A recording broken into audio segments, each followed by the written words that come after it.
बहुत बहुत धन्यवाद। अरे गला तो गला काटने सुनो अरे गला तो गला काटने सुनो गला मयूर चिड़िया के तो नगर लगा कथा भी सुंदर रूप भी सुंदर। हाँ क्या कथा भी सुंदर रूप भी सुंदर मुरली वाला थे तो मुरली बजे जाना असल से नटकटिया कलाकार हो भोजन सरला परे अपन मान के भेटी दमा गुटे पर गुटे संबलपुरी आगे भाई तो खिंची कर ताली हो तो पहुंचाने जहाँ तक देखने लगी आज हजार हजार दर्शक ने बना ही जहाँ से अपन मारे टीवी माध्यम रे यूट्यूब माध्यम रे हर एक एल्बम में देखी जे कि जाने सिंगर डांसर एक्टर जहाँ के हमें ऑलराउंडर असल ताके हिडाक में तो मैं तो हमें जहाँ जाने संबलपुरी कहो ओडिया कहो हिंदी कहो छत्तीसगढ़ी कहो कैंसी की तरह नहीं नाउना से हो ओडिशा वन ओनली रॉकस्टार नन अदर देन रॉकस्टार रुकू सुना रुकू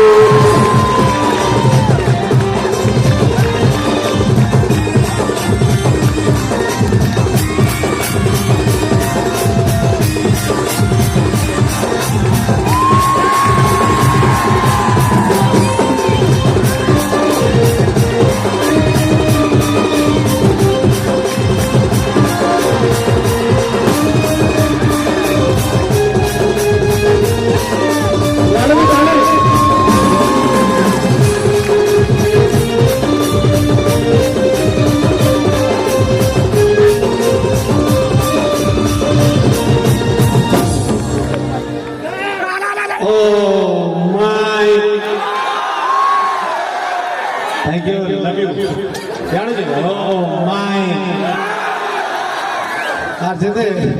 মোর মামা হচ্ছে ও মাই थैंक यू सबको बाहर तो लगा बाहर जे कमिटी रे जे मेंबर्स अछन समस्त को बहुत धन्यवाद देबी एक्चुअली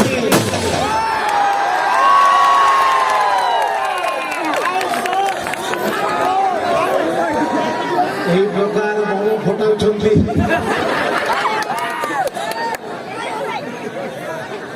तो बम वाला ठीक है रखी तो जितने वाला डांस स्टार्ट हो में इतने में फोटो वाला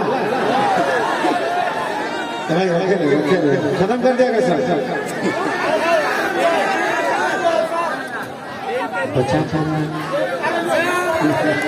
बच्चा फिर